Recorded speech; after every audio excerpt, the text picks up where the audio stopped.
ក្រុមជំនាញទូទៅវិធីជនទីក្រុមនិងទីរងអាឥឡូវនេះកម្មវិធីម៉ាក់ហ្វៃ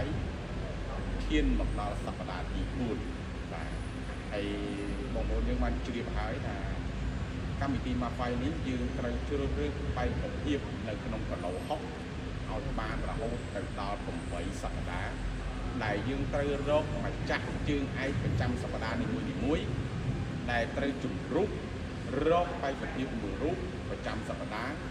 ដើម្បីឈ្មោះទៅដណ្ដើមខ្សែក្រវ៉ាត់ឥឡូវនេះការប្រកួតរបស់យើងគឺបាន3សប្តាហ៍កន្លងមកហើយគឺជនឃើញហើយបាទសប្តាហ៍ទី1គឺបានទៅដល់ជើងឯករបស់ Big Team ទី2បានទៅសឹកលេងទី3ទៅកាក់លេងដាក់លេងឥឡូវនេះចូលដល់សប្តាហ៍ទី4យើងបានបាទរកឃើញចំនួន4រូបមកទៀតដើម្បីប្រកួតប្រជែងជ្រើសរើសយកម្ចាស់ពៀនដ៏ស្រស់ស្អាតនេះ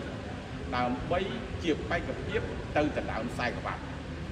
ឡូវយើងមានទាំងបេក្ខភាពបាទ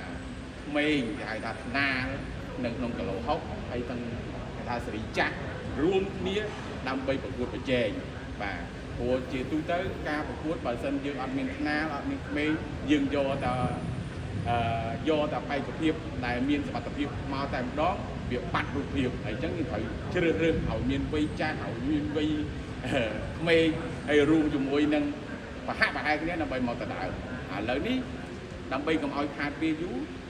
នៅក្នុងស្លឹកឆ្នោតរបស់ខ្ញុំគឺមានលេខ1ចំនួន2ស្លឹកលេខ2ចំនួន2ស្លឹកដើម្បីឲ្យបងប្អូនទាំងអស់ចាត់ឆ្នោតលេខ1ប៉ះជាមួយនឹងលេខ1លេខ2ប៉ះជាមួយលេខ2ហើយសូមបញ្ជាក់ជូនទៅដល់ជននិជនមកដែរហើយជាពិសេសបងប្អូនពេលដែលខ្លាយទៅជាជើងឯកនៅក្នុងកម្មវិធី